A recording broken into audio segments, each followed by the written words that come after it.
Here we go, another edition of the post-game live stream. Tonight's episode, the Knicks are closing in on another assistant coach to add to Tom Thibodeau's bench. His name is Kenny Payne, and we're going to talk about what Kenny's going to bring to the team. Also, Michael Porter Jr. is having a monster return to the NBA bubble. Was that yet another blunder by the Knicks in not selecting him in the 2018 draft? Let's talk about it. Phone lines are up. 657-383-1509. CP from KnicksFanTV.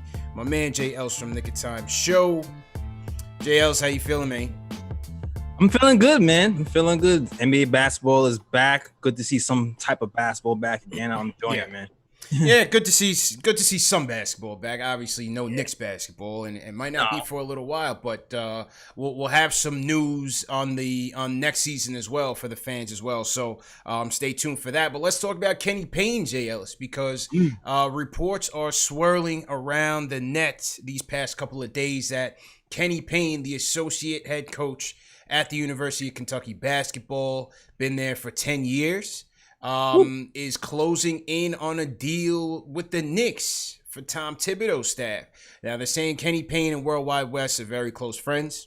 Known for his development philosophy at Kentucky. They said this is the brains behind the whole operation, JL. It's very, very highly touted. Seems like Kentucky Wildcats faithful are fearful of losing him. That's how important that they consider him. He's also been known to be a big man coach. Karl Anthony Towns spoke very highly of him. He said his development philosophy is second to none. And so, a lot of the writers now are throwing in he's got a relationship with Cat, he's got a relationship with Book, he's got a relationship with so on and so forth. But from a pure coaching perspective, what do you think about it? Good move, a good sign. If any organization is scared, I take that as good news for the Knicks. First and foremost, it seems like a guy who's going to push his players as well as give them some tough love, a la Woodson, a la Tom Thibodeau. Well, Tom Thibodeau kind of gives the tough love, but this guy seems like he's a guy who, although he pushes his player hard, he gives them tough love. You read stories about players throwing up during workouts, quitting. So they're going to put some of these players through the ringer. Julius Randle himself is trained under him, so I'm wondering if maybe he can, find his mojo back again if this assistant coach is here. And who knows? Maybe he can give Kevin Knox his mojo as well, because Kevin Knox got better under Kentucky, and maybe he's missing a push because Kevin Knox himself said a while ago that he likes tough love. Now we have Tom Thibodeau here, Mr. Tough Love himself, and some blast from his past from Kentucky who can also give him some tough love, so it could bode well for the Knicks. Well, let's see what happens. Obviously, I'm not averse to it. This guy is coming highly touted from what you hear from University of Kentucky, from what you hear from around the beat. This guy's got a good resume. I'm not falling for any of the relationship stuff. I don't know. I don't care who he knows. I don't care who he's cool with.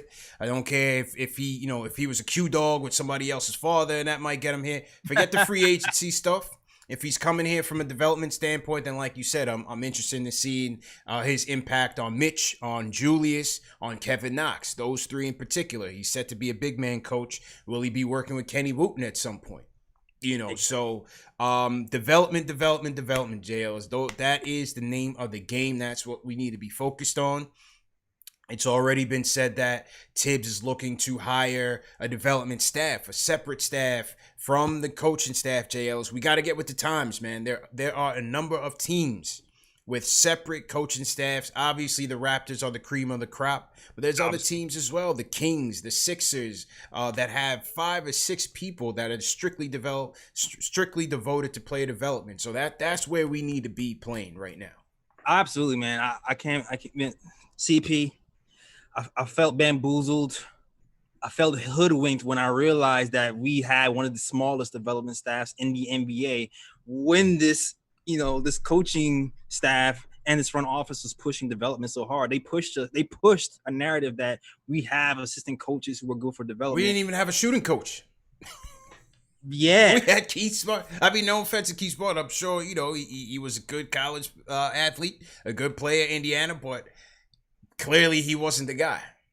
Yeah, I mean, I don't know what happened with Keith Smart, man. I always say he got Moutier right. Like, Moutier was shooting. Yeah, Moutier was right. shooting. But Dennis Smith Jr., he never quite got the smart way going for him. So I don't know. DSJ was shooting bricks, man. But yeah, as you said, we brought in Craig Robinson, and we're gonna get into the Perry stuff in a minute because this episode is really, really gonna dig deep into Scott Perry's resume and understanding what he really brought to this team so far. But they brought in Craig Robinson last year or 2 years ago as the development guru. He was supposed to have the secret sauce, right? But no staff. No staff. If you go on Real GM and you go through the NBA staff and for each team on Real GM, I'm telling you, there are a number of teams with 5 to 6 people with player development just in their job titles. It's insane. It's insane when you start to realize, when you go back into the stories in the back of my mind, and I remember reading stories about Kevin Knox thinking about hiring his own coach, shooting coach, and RJ looking for his own coach. And I just put together my mind last week, CP. Like, holy crap, we were understaffed the whole time. And what happened there? That was a major ball drop. Major blunder. If you're going to be talking development, it's a blunder. So hopefully they're getting that side of the house together, because that's where I feel like the focus needs to be. It's good that all these guys have relationships, so on and so forth. That's fine. But let's get the house in order first before we start talking about who knows who and who they can potentially bring, because I'm not buying any of that at this moment in time. You know what I mean? Mm-hmm. I feel it. Yeah, absolutely, man. So to everybody in the chat, hit that thumbs up button for you boys.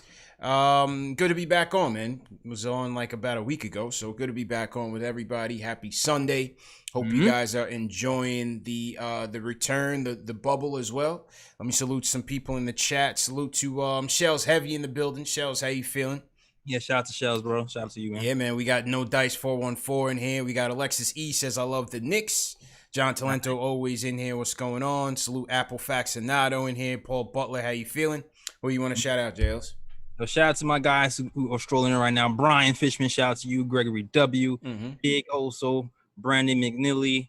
Ryan Green, shout out to you. Shells Heavy and John Talento always as well. Always chat hopping. Shout out to you guys. Absolutely, man. Phone lines up 657-383-1509. Alex is on. We're going to get to Alex in a second. But you know what, Jay Ellis? Since Alex wants to talk about the draft, but we got to go backwards in time, man, because in the 2018 NBA draft, 14 teams passed on one Michael Porter Jr. Talk about it. We were there. We were there at the Barclays Center. We were in the suite, you know what I mean? Solo dolo, just, throw a little flex in there. But we were there. And we knew what it was, the Kevin Knox pick was pretty much known all day. It was a very anticlimactic draft, but the question was, would Porter Jr. sneak in there at some point? Because he was sliding one after the other, and that became the story of the lottery. And yeah, there were several Knicks fans in the building. The MPJ chants were going crazy in the Barclays. There were fans that wanted him. Ultimately, the Knicks passed and went with Kevin Knox. Now, since then, Michael Porter Jr. missed his rookie year. He missed most of his second year, right? Missed most of it. And now he's coming in hot in the bubble, Jay Ellis. Right now, his last 5 games, these are his last 5 stat line. 23-11 against the Jazz. 27-12 against the Trailblazers. 30-15 against the Spurs. 37-10 against OKC. Yeah. That was his last 4, and then he dropped 11 points in a loss to Miami. So then, as he's going on this tear now, Jails, here come all the beat writers on Twitter. Oh, you saw it coming. You saw it coming. The avalanche is coming. The Knicks are always involved, even when they're not involved, right? Exactly. And so here it is. How could the Knicks have done this? How could the Knicks have passed on MPJ, blah, blah, blah? Give me a read on this, man. Was this a monumental mistake here? Monumental, not necessarily. I mean, revisionist history, like the cop, right? MPJ, he's doing great now, but the fact still remains: there is a chance that the back will not hold up. That's at the end of the day. 14 teams passed on MPJ because he had back problems, and it wasn't looking good. And at the time, we were also dealing with Kristaps Porzingis having an ACL issue, him rehabbing that. So to go from that to drafting MPJ, it would not have boded well for media at that time. It would not bode well. Would have been crushed. Yeah, Knicks fans. At that time, that would have been a risky move for everybody because then we're banking on two people with major injuries, not minor, major injuries to come back healthy and saving the franchise. I didn't think it was a move they could have taken the risk on, and I understood why they didn't. Obviously, we know the talent that he's capable of being, or at least what he was hyped up to be. The major question was the injury, and as you said, when you're sitting there with KP on the mend for ACL injury, I couldn't see how they could sell the fans on taking a kid with a bad back who would again have to miss the whole year. Now, I said that on Twitter, and I said, listen, if they would have taken MPJ, these same beat writers would have ripped them for doing it. Absolutely. Right? And now they want to come back and say, oh, I told you so, and all this revisionist history. And I said, listen, the Knicks would have been crushed in picking this kid. And now a lot of people agree, but then some people say, listen, it was a number 9 pick. They should have swung for the fences. This is the type of talent, blah, blah, blah. And I understand all of that. But also, I could also understand them being averse to the risk of taking this kid, not knowing if he would hold up over the course of his career, not just his rookie season, not just, second season, but his whole career when you had KP on the mend, who's also an injury risk at 7'3". It was a tough decision, bro.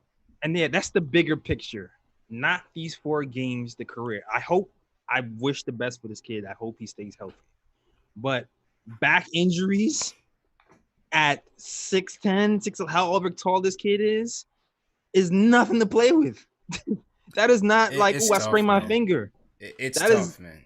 That can linger, man. It's tough. I mean, listen, I even made the argument. I would argue not taking SGA or Mikal Bridges. Remember, Mikal Bridges was my pick. I think that was your pick as well back in that 2018 draft. Who was your pick? It was Miles Bridges. Oh, yeah, I was Miles Bridges. I wanted us to pick Mikal Bridges, who's starting to come into his own now and really starting to assert himself on the defensive end, and his offense is coming together as well for Phoenix. I think him and Booker, that's part of their rise in the bubble. Mm-hmm. And then SGA as well. I could even argue that. But the MPJ, the injury risk, I don't think I could hit Perry on that one because I kind of understand it. It still hurts. It definitely hurts, right? And it's not a knock on Knox. Maybe he takes a little bit longer. Maybe he's just not who he thought he could be. Yeah, but I don't know if I can hit Perry on that one. There's a few moves that happen where you're looking at it now and it hurts, but we have to step back and see what's going to happen in maybe a year or two to see if that move was really the move or not, or how it really plays out. You know what I mean? We got to see how it's going to play out, man. Knox being one of those moves. Yeah, we definitely got to see how it's going to play out. This was back in at the time. SB Nation had interviewed a doctor on the surgery. This is what the doctor said. Just run through a couple joints. He had 2 surgeries during this college season. Outpatient surgeries. One was to treat the herniated disc in his back. The discomfort was caused by small tears in the outer layers of the intervertebral disc. A whole lot of medical terms we don't need to get into. Small tears in his back to repair the herniated disc. Now, the doctor said that made the claim that this was a common injury to a lot of people and even athletes. What are the chances of him re-injuring himself? The doctor said maybe a 10 to 12% chance within the next 5 to 10 years. But it's still a chance that he could, because basically what he's saying is in that area, you're going to build up a lot of scar tissue and it's not going to be the same, the same strength as it was before. So yeah, you're patching it up, but it's always going to kind of be brittle a little bit. Which is rough for a young guy playing at that height, 82 games a night. Right. That's... So this is just one doctor's opinion. He was also asked, would a second surgery spell doom for his career? And the doctor says, nope, it would not. It doesn't affect his return to play, doesn't affect his physical therapy, doesn't affect his chance of neurological problems like weakness or numbness or tingling. Some patients say it hurts a little more because we're going through scar tissue, and that's about it. He was asked, how worried would you be if your team drafts him? He says, these teams have in-house surgeon, or we'll have him evaluated by someone. He'll be extensively evaluated before anyone decides to draft him. He's gone through the ringer. If he's picked, that means he's picked by multiple spine surgeons, and they agree his recurrence risk is low. Whether or not it's higher, it's hard to say. Yeah. So basically, the doctor didn't really see cause for concern, but basically put it on the teams to do what was best for them. In another article during that time, according to Berman, the Knicks went to Chicago to meet with Porter. Porter was holding meetings in Chicago. According to Berman, the medical records were not available to all teams. I remember that. Except for the Bulls. According to Berman, the Bulls were the only team that had access to the records.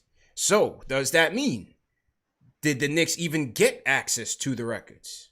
And if they didn't, does that justify not making that pick? I don't know. I'm just asking the questions here, Jails. I just asked the question. It seems like they were trying to push him to the Bulls.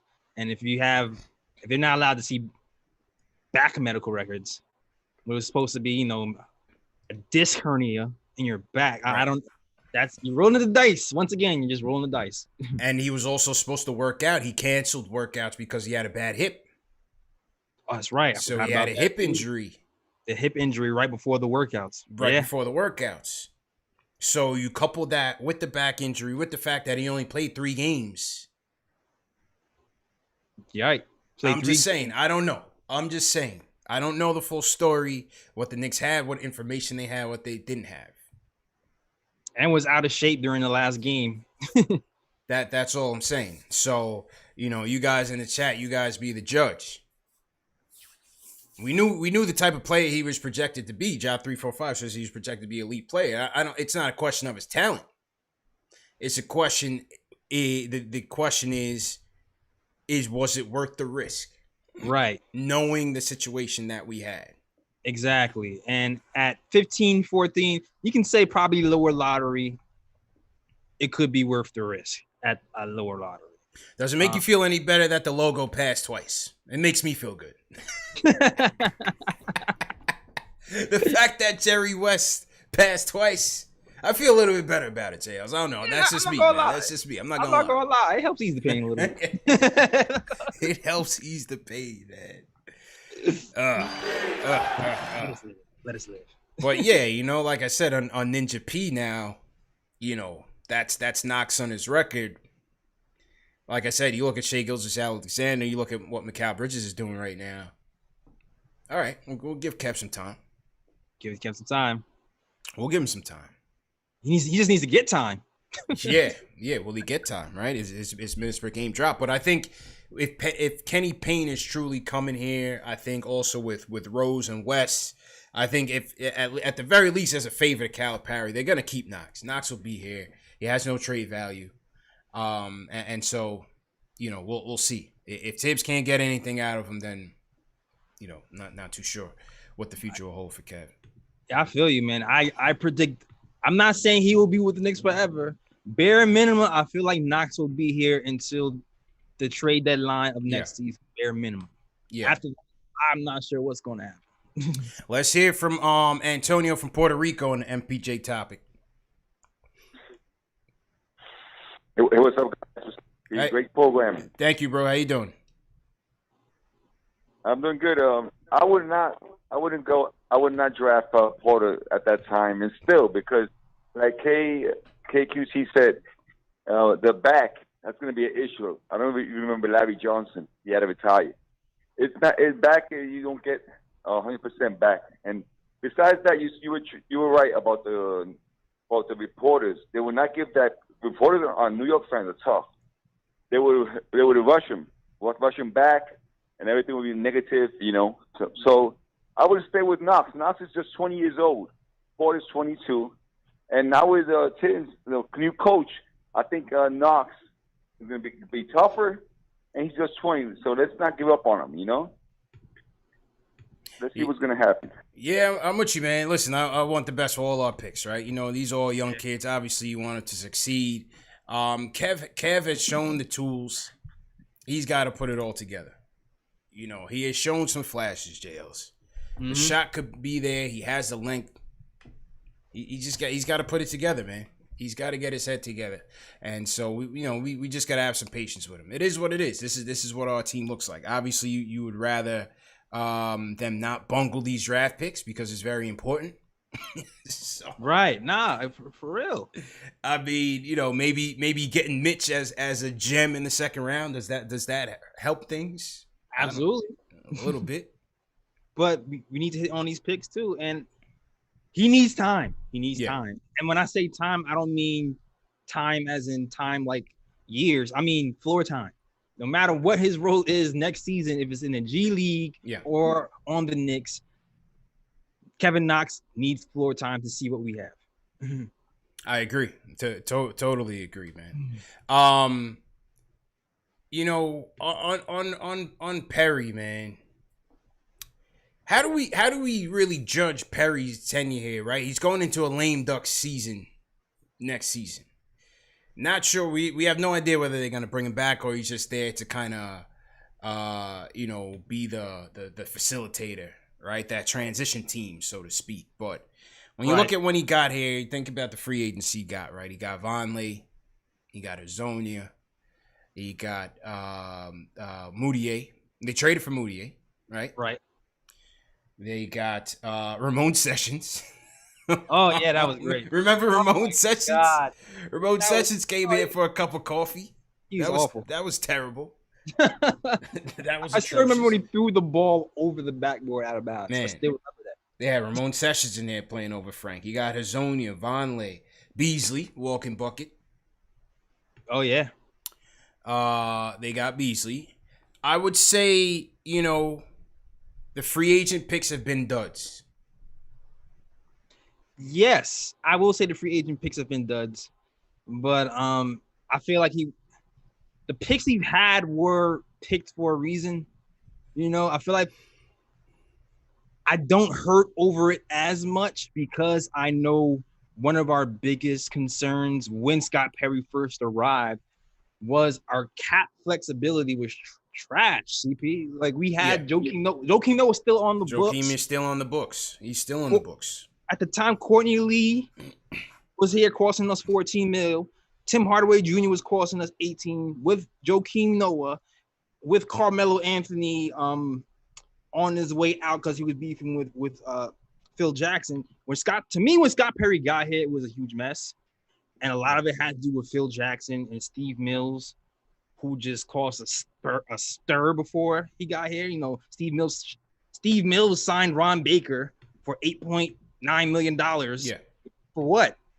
Like Mills botched a ton, and we're gonna get into that for sure. Mills botched a ton. I just feel like a lot of what Scott Perry had to deal with when he got here was just cleaning up mess and not necessarily building. which is why I get why people are mad over some of the free agents. I'm not that mad because it hasn't been long deals. I think if we don't know what they had on the table, but I think they should have traded Vonleh the second that he was even good. You know what I'm saying? They should have traded Vonleh the second they had a chance. Agreed. And I think that was a blunder. I also felt like they weren't as aggressive in trying to unload some of these guys in the last 2 years. Right. You know, they haven't been as aggressive. Not being aggressive in absorbing some of that cap that we had this past offseason. Mm-hmm. You know, making an Iguodala type of trade, or even trying to get Harkless on that type of deal. No, I get it. We weren't aggressive in that regard. Like, the Knicks have done in general a good job of a decent job at getting picks, whether it be, you know, the Willie Hernangomez, we got 2 second-round picks for him, the pick from Carmelo Anthony that turned to Mitchell Robinson, or I mean, the KP trade was crazy, but we still got 2 first-round picks out of that. Who knows what that's going to turn into? But in general, we moved from a team who was over cap flex, cap tight, to a team who has more flexibility and options with first round picks coming forward, which is why we even got Tom Thibodeau here in the first place. Right. Because we have a lot more flexibility. The Mook trade was good. It was a necessary move. Right. It was a necessary move in which they got the draft pick, and then they also have the Detroit second rounder. Right. Which in the 2021 draft, which could be a good value there. That could be a high second round pick. Exactly, because that draft is supposed to be deeper, so that second round pick should be even a higher talent than usual. So that would definitely be a good pick for us. So once again, 2021, you're looking at 3 pretty good picks in the 2021 pick. We have our own, we have the Dallas pick, and then we'll have that Detroit pick. Exactly. So as far as the pick situation goes, we look okay. Yeah. What worries me about Perry right now, which is why I'm glad we have in some new blood, is maybe he doesn't get the team building concept or how to mix and match certain players correctly. Like, I'm not sure if he's able to put together a cohesive team. And that's where I feel like he's failed so far. I know we've gotten a bunch of 3-point shooters in here who spread the floor, and in theory that should have worked, but that hasn't worked for us. The DSJ move, in theory, this guy, everybody wanted him over Frank. He's supposed to be the guy, the engine. He flopped. So it's been a mixed bag. I guess it's been a mixed bag, right? Draft, we can say, okay, Knox TBD. Mitch, good pickup. I'll even give him ISO, good pickup. You know, for ISO to make it, you know, through the ranks, undrafted, good pickup, good eye for talent. You know, we have a couple guys in Westchester that are doing well. You know, RJ was an obvious at 3. I think you know, I think RJ was an obvious. Iggy, second round. We'll see what so far has been doing well in Westchester. So draft has been, I would say, a B. Right. Free agency, a D, an F. D minus. Yeah, a D minus. And trades, I would say D as well, because yes, the Melo trade did net us Mitch, but the Porzingis trade was a complete flop, bro. And I got to get back to this. I hate pouring salt in the wound. I know people don't want to hear this, but I'm sorry, bro. These Dallas games, I can't watch these games, bro. I can't watch it, bro. It's a disgrace that we are here watching this dude unleashed in the bubble with Luka Doncic going ham, Timmy going ham. You got Timmy, Trey Burke, and KP dropping 90 on the Rockets, Jay Ellis. Come on, man. That's a knife to the heart, man. I'm not hurt, yo. I'm not hurt, dog. Let him do it for multiple games. That's what I'm saying. I feel like Luka. Okay, Luka is Luka. Luka is Luka. When I'm looking at the rest of KP's numbers, it's not. He had one good game. Yo, KP dropped 26 last night. He dropped 26 last night. let me loop my highlights back and go back to it. Listen, man, they completely botched that trade. This is gonna go down as one of the worst trades in New York history, man. They traded KP for a wish. Literally for a wish. Now, I remember, yes, that night that it happened, we was like, okay, he doesn't want to be here. All right, so be it. But I also took the team to task for why he did not want to be there. Because they had enough of the stupidity, man. The team was not managed well. Between Mills, Perry, Dolan, Phil Jackson. Ridiculous. JLs, that you let your crown jewel walk out the door and get nothing in return. Yeah. The wish is there's a lot of weight on these draft picks, man.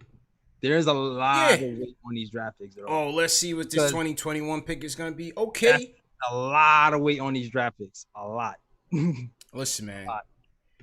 I understand people wanna say, oh, you know, it's over, get over it. Yo, these are moves that set your franchise back, man. How are we not understanding this? We're sitting here at the same juncture talking about Julius spinning and winning and looking for his replacement. These are moves that set your franchise back, J. Ellis.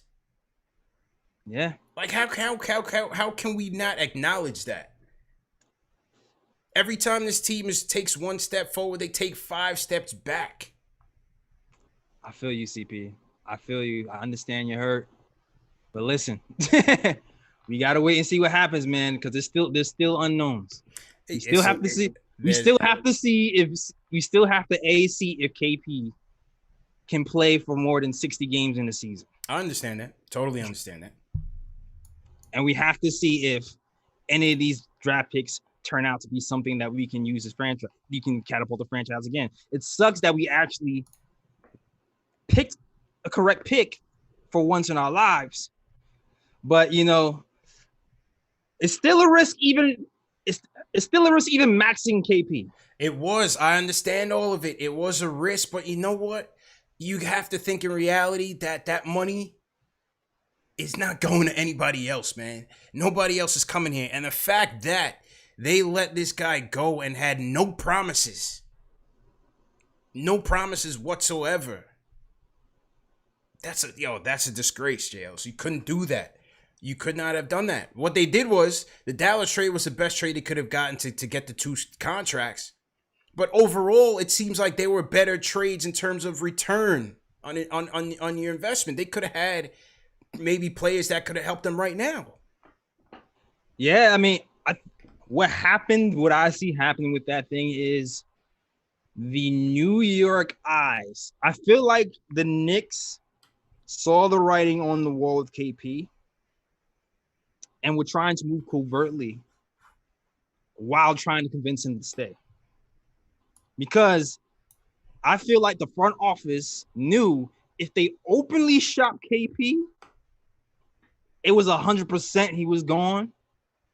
So instead of openly shopping him, they tried to do it on low, just in case he changed his mind magically, just in case the team started to flip around and they can implement him later and life would be good. But life didn't end up being good. They ended up shopping him covertly. He asked for a trade. All of a sudden, he's gone within minutes.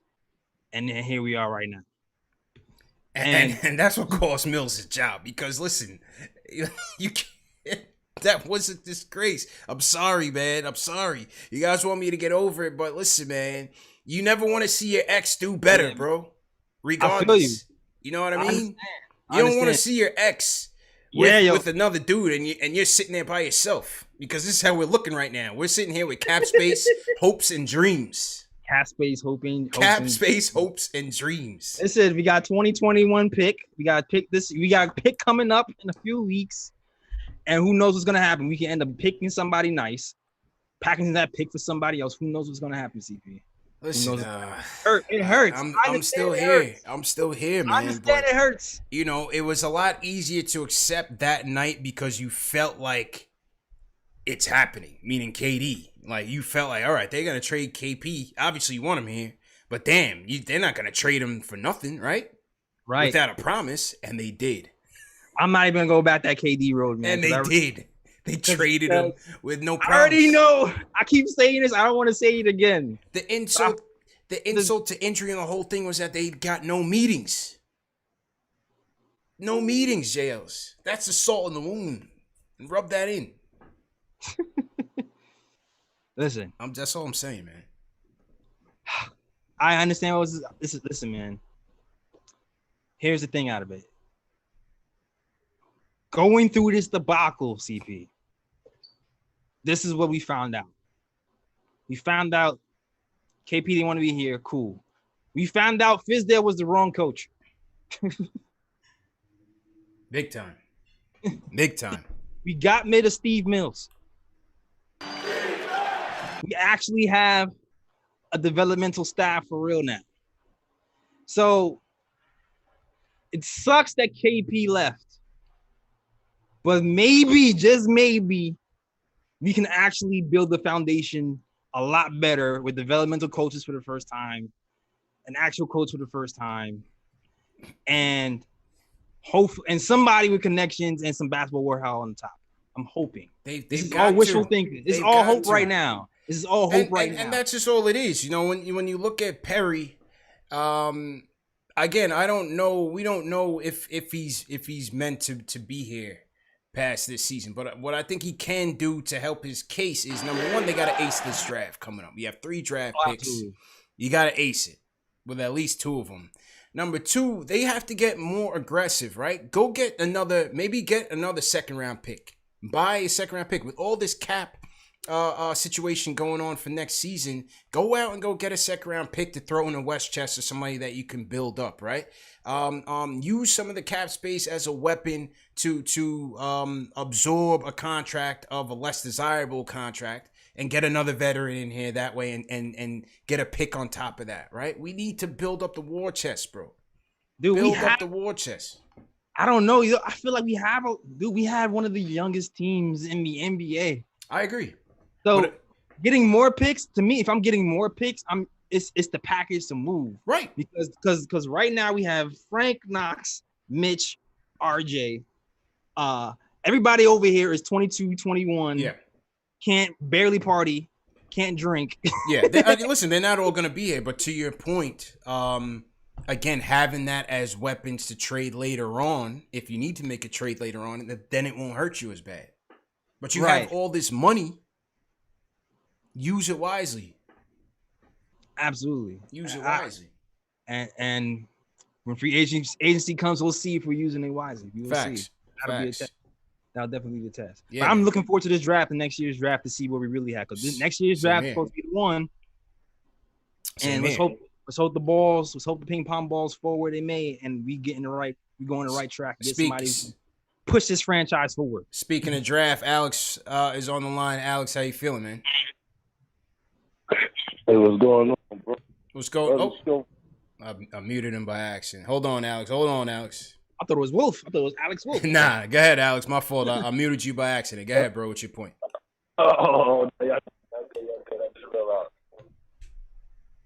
But I had a scenario.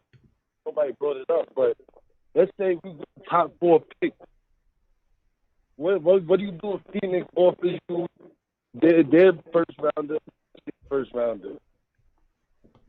Wait, if Phoenix repeat your question. If Phoenix offers you what? I couldn't hear you too well. Let's say the top 3, top 4 pick and LaMelo's still there. And let's say that Phoenix wants to get LaMelo. Oh, if Phoenix wants to give up their first round this year, next year. And where's Phoenix picking in this scenario? I mean, they're the lottery right now. It's like 14, 13. And Phoenix, and appreciate your connection was kind of bad, so I'm gonna mute you.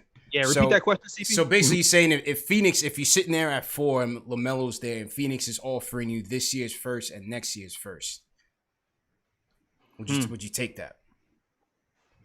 Phoenix? Yeah. Nah, because it's Phoenix. I feel like Phoenix is on the brink. So I feel like this year and next year's first is not going to be as valuable as a top 4 pick this year to me. To me in the NBA, a dollar is more valuable than 4 quarters. You know what I mean? Yeah. I'm taking LaMelo because I still think we're going to end up back in the lottery next year anyway. So we're going to have a good pick ourselves next year. Plus you tack on the Dallas pick and that second rounder. If they feel like LaMelo is going to be that next franchise point guard, you can't pass on that. You got to take it. Exactly. Like, I'm not sure if he will be, but I know he has a chance to be with his passing ability, and that's something that we haven't had on his team in a long time. Someone who can pass like that. True story, man. Who's the last person who can pass like that? Sergio Rodriguez? Who's the last person? Yeah. Who's the last person who can pass on the Knicks? Hey. Well, look. Back to the KP thing. Forget Michael Porter Jr. What they should have done was traded up for Luka Doncic. That would have kept KP happy, and you would have had the Dallas team with Mitch right here in the Garden. And Trey Burke. You would have had Trey Burke to the Knicks. Yeah. There you go. You're right about that. They should have went up and got Luka Doncic, man. If that was the case. Yeah, Luka's killing. Jesus. Killing. 21 years old, man. He's dominating right now. Dominating jails. So to everybody in the chat, hit that thumbs up button for you boys. If you guys are new in the chat, leave us a hashtag new so we can shout you guys out. Let me shout out some of the super chats that came in. DJ's Man repping 757 Hampton, VA. Salute to everybody down in Hampton for sure. Alan Berman sends a super chat. He says, salute fellas. Knox under Tibbs isn't going to be pretty. Don't see him here to start the season, to be honest. I think he and those Dallas picks are going to bring us back something like the 3-ball brothers. I don't see that. I'm sorry. I don't see Kev having that draft capital in him. I think they're gonna work with him. I think they're gonna work with Kev and see what they can get out of him. The J Caleb show says OBJ, Jamal Adams, KP not cut out for New York. Peace out. We good. Well, they say KP's not an alpha, and that's understandable. I wasn't expecting him to be the guy here, JL. If he was here, there's no doubt that we would have been much further along. You have KP, you have Mitch, you have RJ Barrett. I mean, forget about it. We're moving along, and that's all it is. It's like we're stuck in the mud, and we're sinking until further notice. And this management team has to prove us wrong. Yeah, absolutely. Absolutely. I understand what you're saying. KP and Mitch together would be nice. But who knows? You know what? But you know what I will say? I've never seen KB do the sham god like Mitch, all right? I'll say that. I hear you. All right? Okay? I hear you, man. Yeah, just tough. Louis Luck says, if you're going to constantly rehash the past, there's no point in looking to the future. You may as well turn in your fan card. Louis Luck. There's no way, man. There is no way I'm turning in my fan card, Ellis. But we grandfathered in, CP. I'm grandfathered in. I'm grandfathered in, man. I can say what I want. Once you pass the 10-year mark of being a fan, like you can't say nothing to me. You can't. I've been at this for a long time. You cannot question it. Rowan Easy says, I'm so negative. Well, listen, when you're watching the team for as long as I have, you have reason to be negative. I don't know how long Rowan's been watching, but if you've been watching for as long as I have, you have reason to doubt it, J. Ellis. Every single regime that comes in is supposed to be the next hot thing, the latest and greatest. From Isaiah to Phil to everything down the road. We don't need to rehash it, and it's all gone to garbage, man. Let's just be real. A lot of you guys need to be realistic. This isn't Homer Fan TV, J. Ellis. You know what I'm saying? We can be cautiously optimistic, but at the same time, looking at these past transgressions, this team has to get it together, man. Yeah, we have something simple, to prove, man. We have something to prove. We definitely have something to prove. And the KP trade wasn't a good one. It's looking like that. You would think if Dennis Smith Jr. played at least as good as he did in Dallas, it wouldn't look as bad. It wouldn't look as bad. But DSJ turned into I don't know what is he now? I don't know. I don't know. I think he's gone, but I don't know. I could be wrong. We'll see. Well, all I'm saying is, be cautiously optimistic, man. But let's not act like they've been doing things so great. in the past. Don't Rory sends a super chat. He says, my biggest fear is Mitchell Robinson leaving the Knicks because of clutch sports influence. LeBron does it to us again. Well, look, Rich Paul is going to look out for, he wants the best deal for his guy. They're going to want to have Mitch get the bag. And I had a show the other day, Jay. I was just kind of wondering, what is Mitch's value going to be? What is Mitch's value on the open market based on, comparable players? Right. And it's like, does he get that money? Yeah, because, usually people are saying that the big men who can rim run and block shots, they say they're losing value, but then you continue to see guys like that get the bag. So you wonder if that's going to happen for Mitch as well. Right. Or is it going to take, him hitting some jump shots for him to really get the money that he really wants and put us in a situation where we're going to have to make tough decisions. Exactly. It's gonna be a tough decision when it's time for Mitch to get paid, man. Salute Shells Heavy in the chat. He says free Kenny Wooten. We'll see if Kenny gets activated this season. We'll see. It's gonna be very interesting. And they have a couple of scenarios of how next season will play out. I'm gonna get to that in a second. Salute Delano Steele. Says if you don't look to the past, you're doomed to repeat the same mistakes again. # don't question my fandom.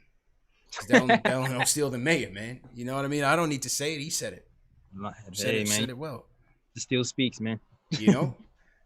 Speaking of speaks, we got to hear from Ari. This is a perfect segue for Ari, man. What's going on, bro?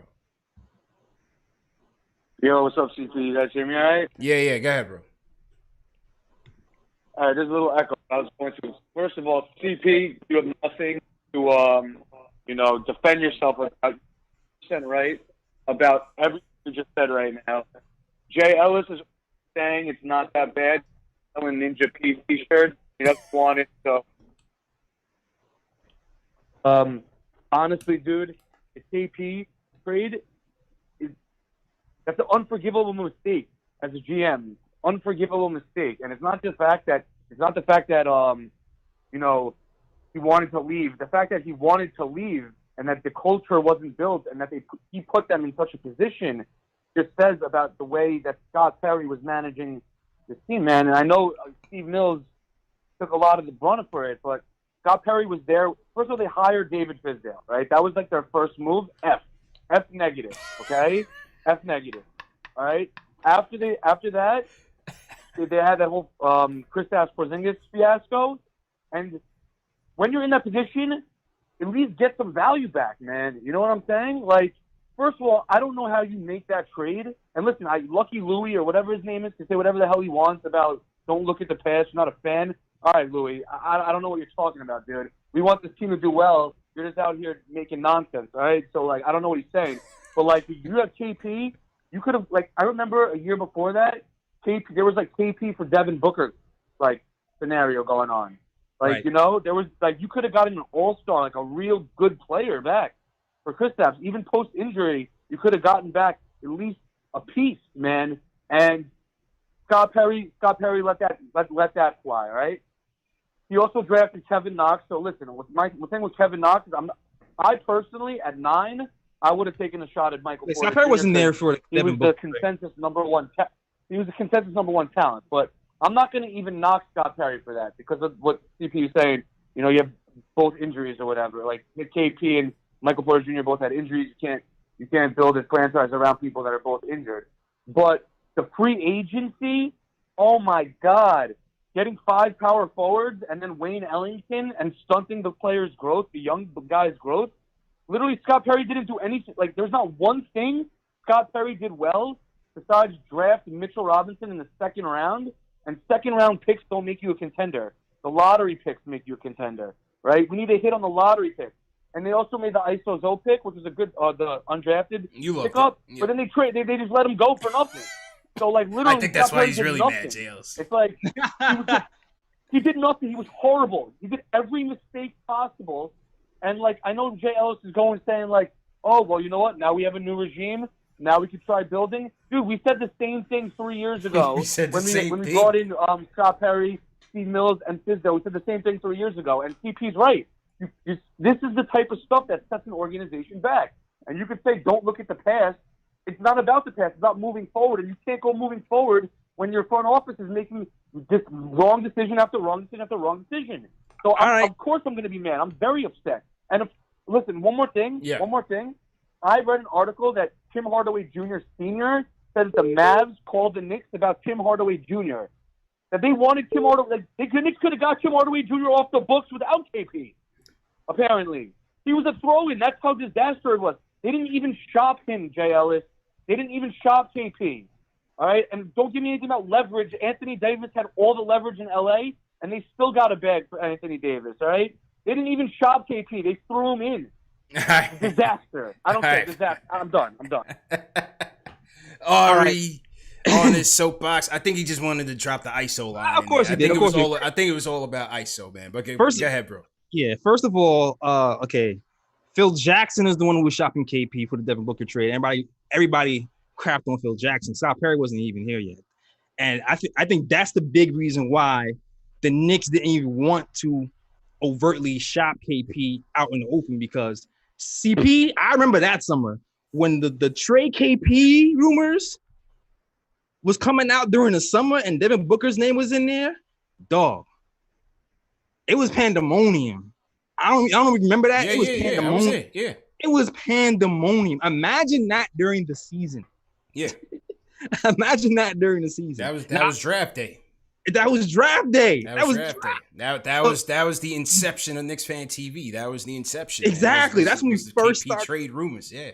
That's when we first started. And it was like, dog. Facts. If we had the watch we had now, the internet would have broke. Facts. Big facts. Yeah, that's what Timmy Senior said. Right. That KP was a throw-in. Now, Mark Cuban said that basically they had been talking about Porzingis for a lot longer. Basically what he's saying is you talk about players all the time. You put together trade packages all the time with rival GMs in the event that they may pull the trigger one day. Exactly. So Cuban made it seem like they were kind of talking about it, but then like they just did it. That the Knicks called them like, hey, you want Porzingis? Exactly. I heard that too. And I'll also say this. I understand if you're upset over the KP trade. A lot of people are. I get that. I definitely get that. But I also will say this. You can say you don't like the KP trade, but you can't downplay drafting Mitch in the second round and him turning into something great. You can't downplay that. And can't say, well, franchises aren't built with second round picks. No, that's false. Franchises are built with maximizing cheap talent. Yeah. If you're looking at Toronto, Pascal with Van Vliet, like all those guys with cheap talent, and they were able to buy time riding off of cheap talent and build a program, and now you see them getting championships or is being contenders. So that's absolutely not true. And listen, I understand. I understand that you're upset over the KP trade. It's already over. I understand you're upset. I'm simply looking at what is next. What do we have next? We have the picks that we have coming up next year. We have the Dallas picks. We have cap space that we didn't have 3 years ago when we were optimistic when Perry and those guys came here. Now we have cap space. I'm looking forward to the future to see what we can do next. I agree. And to your point on the second round picks, there's a lot of value in second round picks, especially from a salary cap standpoint. If you go out and get some value like a Draymond Green in the second round, a Jimmy Butler in the second round, you look where you're competing, that helps you. That helped Golden State get Kevin Durant. Because you don't have guys all in the same salary tier. You know what I'm saying? So that's another thing that I'm saying, going back to Scott Perry, is like they got to get aggressive and maybe go buy some second round picks and get them through Westchester and see if any diamonds in the rough appear, because that is how you have a guy on the salary control at a low end that's going to fill a role for your team. So that gives your team a lot of flexibility. You know what I mean? So there's a lot of value in second round picks if you could, find that diamond in the rough. Hell, we don't even know we have an Iggy yet, dog. Like Iggy was tearing up the G League for the end of the year. We still don't know what we have in Lamar Peters, man. We still don't know what's happening down there, man. We still have some people to experiment with. We still don't know what's happening with Kenny. True story, man. So to everybody in the chat, hit that thumbs up button for you boys. Let's see who's in here. Salute to everybody on Team #new. Completely missed that roll call. So salute to everybody on Team #new if you're new in the chat. There are cities in the chat. Let us know where you're checking in from. Let's see who else is in here. Shout out to Shan BK. Royal Hebrew Remnant sends us a super chat. He says, Knicks and the fans should be focused on development and not trades and quick fixes at this stage. Too early to look for saviors. Completely agree. Got to develop. Completely agree. Let's see who else is in here.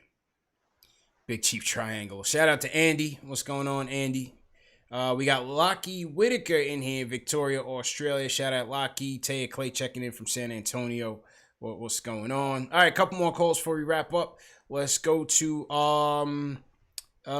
this is a good time for Jay from Florida. Jay, what's going on, man? Bro, I'm with Ari, man. I'm with Ari. Listen, bro, you don't trade KP. If you feel like KP got beef with anybody in your organization, you don't fire Phil Jackson and hire Scott Perry, an incompetent front office. You get David Griffin. You get real NBA guys in there so you can make sure KP is happy, right? Scott Perry liked and followed a bootleg Brock Eiler Twitter account, bro. How incompetent of a GM we got that follows fake Twitter accounts, bro. This man has no idea what he's doing, right? Is that how we judge people now off of Twitter follows? What's happening right now? Bro, the 2020. You don't know what you got going on. You don't know what's what. You don't even know if a Twitter follower is real. I got your phone number. NBA team? He says Ninja Peace following bots. He's 50, 60 something years old. He's talking about Twitter. You know what I'm saying? Like, it's crazy. You got MPJ. You pick Michael Porter Jr. no matter what in that draft. The whole arena is screaming for Michael Porter Jr., not Kevin Knox. I threw it on Twitter the other day. Everybody's MPJ, and they picked Knox, right? Last year, Ball, we seen a little rumor about Ball possibly getting picked by the Knicks or getting traded up by the. You pick Ball. These cats is high-end prospects for a reason, right?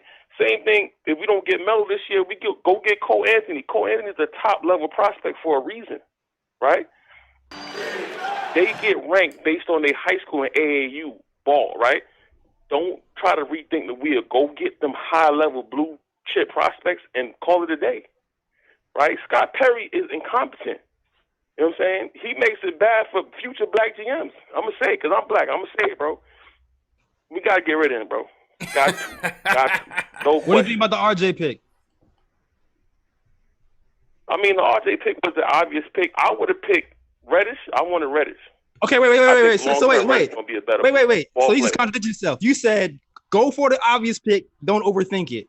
What do you think about RJ? Who was the obvious pick? That was too obvious. Reddish was a blue prospect too, bro. Which is it? Which is it? Reddish was a blue chip prospect too. They all went to Duke. And Reddish had a three-ball, had the handle. He had everything. I feel like you pick Reddish. RJ, cool. I like his attitude. I like how he carry himself. But blue chip, having the ability to shoot the ball, carry, dribble, I would have picked Reddish. That's just me. You pick ball, you pick Reddish. You pick these blue chippers, these no doubt about it blue chippers. If we don't get the number 1, 2, 3 pick Cole Anthony. All right. Because people compare him to DSJ. Cole Anthony is not DSJ. Nah, he's not DSJ. Cole Anthony could pull up off the dribble. Far from DSJ. Yeah, he's not DSJ, man. Appreciate the call, Jay. Appreciate the call, man. Go for the obvious pick. Nah, I wouldn't have went with Reddish, man. I wouldn't have. Sorry. I was feeling him on the Twitter points, but not on the Reddish points, man. You was feeling him on the Twitter? He's not a real GM. That was a new take. That was a new take. That was the take of the day. That was a new take. I had no idea Scott Perry was out here following bots. Oh man. Man, his daughter runs his I don't know if you have his daughter. His nephews run his Twitter page. I don't know. Listen, man. This is real, man. Like, this is real. Like, yeah, people say, oh, you're just complaining. Listen, when you cover this team on a daily basis, And whether or not we was covering them, we were watching this team on a daily basis. Like, this started way before this show. When you watch every single game from Summer League on through, you want to see your team improving, man. You don't want to see them taking one step forward and 10 steps back. They need to learn from the past, JL. This is real. I feel you.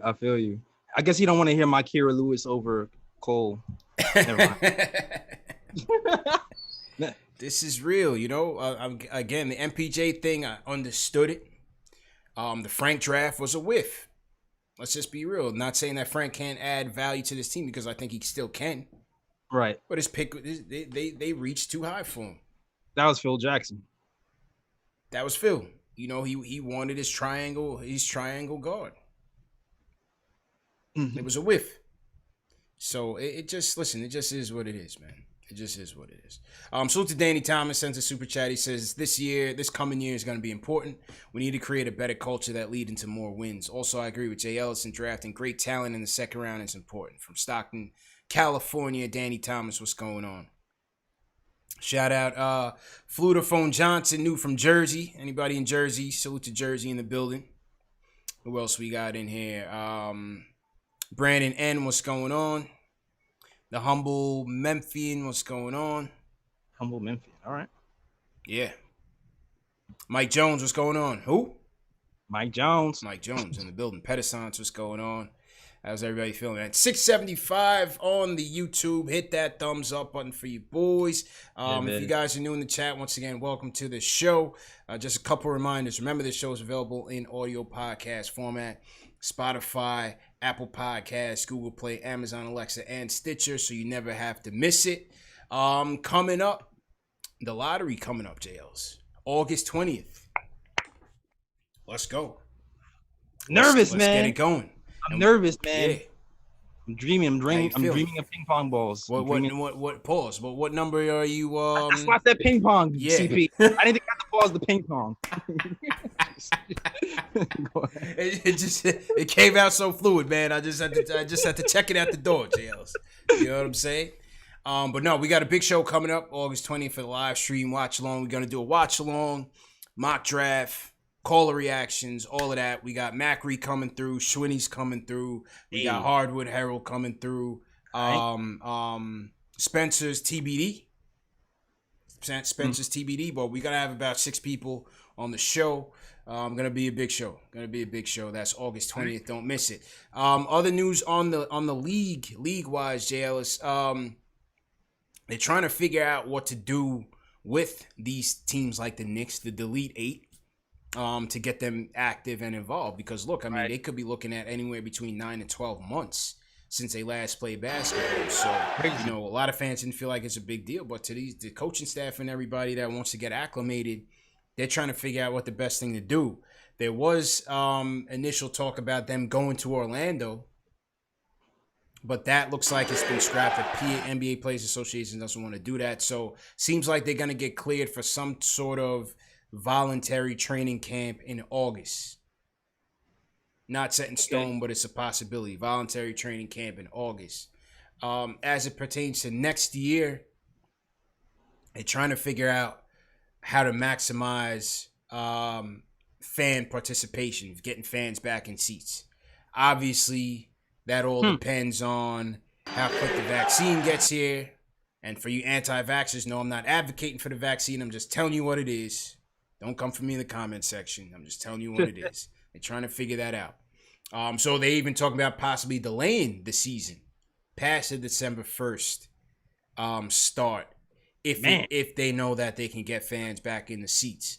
They're also talking about having regional bubble sites. Orlando, Vegas, other sites where, you know, you would travel somewhere, play a group of games, come back home for 2 weeks, and then go to another site, play your next set of games, so on and so forth. So it's a lot of unknowns for next season, but there's a lot of different scenarios that they're pondering right now. All right. All right. Hopefully gets. I want to see some Knicks news, man. Hopefully to get something like that going. I want to see some. I want to see some thoughts on Knox's progress. Frank coming back from France. I want to see what happens with those guys and read some news updates on those. Facts. Sure. Listen, Tibbs is trying to get in there with the team, man. It's very important. Next year, it's gonna be a very timing wise. Things are gonna just be very strange, man. So he's trying to get in with the team as soon as possible. All right, last call of the night. Let's hear from Will from LI in the building. Will, how you feeling, bro? Hey, what's going on, CPJ? How you guys doing? Good, man. What's going on? Not much, man. I hope you guys are good. Personally, I've been out of the loop, kind of. I'm in LI, and we still ain't got power over here, so I haven't really been able to check Twitter and all that other stuff about what's going on with the team and everything. So, again, appreciate you guys' show, keeping me in the loop and everything, and nice to hear from everybody. Yeah, I wanted to talk about this assistant coach coming out of Kentucky, man, and the obvious connections to Kevin Knox. And, like, you know, everybody talking about the MPJ thing, you know, I was in the same boat with you guys after hearing, you know, our exact situation where we were at that point in time. It was like a damn if you do, damn if you don't thing. So, honestly, no matter what happens, we're always going to be, like, a target for the media. Like, I don't really see them coming up, like, at, what's that team? The Suns for getting rid of T.J. Warren. And seeing how he's just going off right now, so I think cash consideration. That's a come up. That right was there. the Knicks. Come on now. Yeah, would have ripped apart. But I digress. Talking about this potential new acquisition for the assistant coach. Listen, man, I really feel like this is a reaching out point to Kevin Knox. Like, this is like we're gonna bring in a guy that was from your old program, that knows you, that knows when you were at your best basketball, how you used to work and everything. So I hope that this is them doing this. Kevin Knox also does it and meets them halfway. Because we all know it. This is a make it or break it for Kevin right now. This is make it or break it. You know, if this coach does not get the most out of Kevin Knox and Kevin Knox does not put his best foot forward to be that player that we all know we want him to be, then that might be it for Kevin, man. I don't want it to happen. I'm rooting for the kid, but, you know, it just is what it is. But I'm going to just leave you guys on that. Appreciate the content. You guys keep doing what you're doing, man. Appreciate it, bro. Hopefully your pal comes back on, man. Because, I've been hearing Suffolk County still doesn't have power in some bases. I know Allen Hahn is still out there in the dark. So, Suffolk County, man, still hasn't had much power. Sorry, guys. Yeah. Well, listen, on Knox, hopefully this guy helps him. We'll see. You know, like I said, he's on his third coach in 3 years. So that certainly hasn't boded well for him, but we'll see what happens, man. We'll definitely see what happens. I don't even think it's just Knox, too, because he's a big man coach. Yeah. So you thinking about Knox, I'm thinking about Mitch, you know? Yeah. Or Randall. Yeah, Randall. I'm thinking, you know, these guys too, not just Knox. I mean, not that helps, but true. It seems like his specialty is post-up moves as well. So if he's able to post-up moves, and he got guys who like Mitch, who hasn't posted up anything yet, and that could be for Mitch as well. It could be just good for the team. That's all I'm saying. Let's go one more. Let's go overtime. Delano, close us out. I didn't see Delano on the line. Go ahead, bro. Salute to everybody in the chat. What's going on, fellas? How you feeling, bro? All right. I just wanted to, again, come in, show love and everything. You know what I'm saying? Show love to you guys. Always keeping the content going. Salute to everybody in the chat. You know what I'm saying? Taking their time out. You know what I'm saying? Hope everybody's staying safe. I'm going to be honest. And I've expressed this plenty of times. I've expressed it since the 2018 draft with you guys over the phone that I felt like, again, you take the NBA-ready talent or the higher prospect knowing what he brings to the table over somebody that you need development with. So for me, of course, MPJ and Mikal Bridges were my choices over Kevin Knox.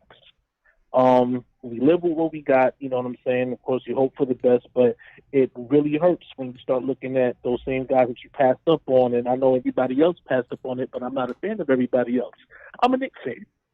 So I focus solely on what the Knicks did or what they didn't do, and that was draft the right person as far as what they needed. and they needed NBA-ready talent, especially if our development is in question. On top of the KP trade, yeah, that's a stinger. But again, to the fan that I had it correct, this is the same exact situation that happened with Melo. So that's 2 bad trades that we have under our history. So again, why would you sit here and say stop looking at the past? But clearly, we should have been looking at the past instead of making these bad trades, because look at what happened. It bit us in the butt. And we're now still stuck at square one. So, at the end of the day, I just want us to build contenders, but we have to avoid the pitfalls of making the same mistakes over and over again. So that's just my take on it. True story, man. Appreciate the call, Delano. Definitely appreciate it. He makes a fair point, man. In having guys that are more ready to contribute when healthy. Because we all know that Knox was projected to be was slated to be a project when they took him. So maybe they would have been better off taking a flyer on MPJ. He has a good point, JLs. If you're not going to develop him out, you got to get the guys that are ready to roll. So we shall see, man. Yeah, we failed. Well, Knox got the minutes to develop and see something in his first season. That second season, though, was crucial when he was on the bench for so long, kind of not really developing at all and stalling until Morris left. That's when maybe you start to see some growth on the defensive end. But we need to put some more time into the kid to see what we have for real. Yeah, that's it, man. On that note, JL, go ahead and sign out, bro. Yeah, man. Salute to everybody who follows Nick and Tom Show. We're dropping new episodes every week. Back on it on the YouTube channel, so definitely check us out. YouTube.com/Nick and Tom Show. The SoundCloud has been stalled for now. We're gonna get that back up soon, but we'll be back on SoundCloud, iTunes, Google Play, Stitcher, and all that noise very soon. Definitely catch us on Dash Radio as well. We're on Dash Radio, Number Nets Network in the mornings at 7 a.m. on Tuesday. And also check out the blogs. We got some talented writers on our squad writing some cool stuff. So shout out to the writers on the squad on nickandtomshow.com. Watch out for the blog. That's all. Back to you, CP. Yes, sir. Great show, JLs, as usual. And salute to everybody in the chat. Great show again. We almost hit 700, man. So great job, everybody out there. Once again, hit that thumbs up button for you boys. We appreciate everybody for sending a super chat as well. The donations go to cover overhead, so we definitely appreciate all the love. Any more that we missed? Shout out EJ1. So to EJ1 for the chat.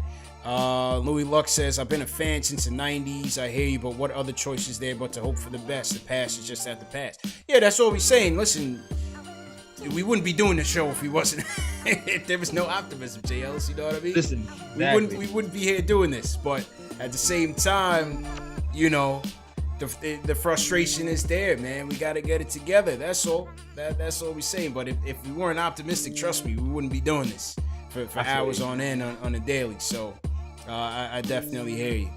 Yeah, I mean, and I get it too. You have to look at the past mistakes to see where to go next. But I gotta throw in some optimism when it gets too heavy. I'm like, all right, listen, let's reel it back in. Let's wheel it back in a little bit. It's like, this is what we have to look forward to. So everybody's not going to be slitting their throats. Like, no, we have stuff to look forward to. We have stuff to. That's definitely right. With the blunders. True. All right. JJ Hands TV says, if the Knicks draft Denny, I'm sending $100 super chat. All right. All right. Appreciate that. Tay Clay says, CP, if a player wants out, there's nothing you can do. Kawhi Leonard wanted out. There's nothing the Spurs could do about it. What they get. Fair. That's fair. That's a fair point. And Tay is from San Antonio. He knows, and San Antonio was always looked at as that model franchise, and for somehow that bridge was burned with Kawhi Leonard, JL. So that's a fair one. Exactly. It's like when you're not going to get fair value. Yeah. What's the next best thing? Yeah. Picks.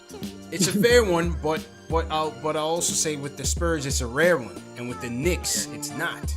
It's a very common thing. Yeah. That's the only difference. You know what I mean? But I hear you. Don't Rory says, I said it before, we need to draft Obi from Dayton. Obi Toppin. He throws his hat in the Obi Toppin ring. Okay. Got Obi, we got Denny. Okay. Yeah. All right. No doubt, man. So, like I said, remember August 20th, lottery watch along. So make sure you guys tune in for that.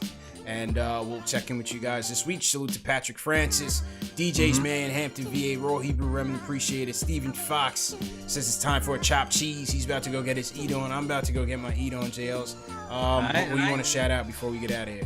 So shout out to Adele Chapman. Shout out to my mods, Greg Williams. But shout out to Greg. Greg still stays throwing the inside jokes from my pod or from my post into the chat. Shout out to you. We paying attention.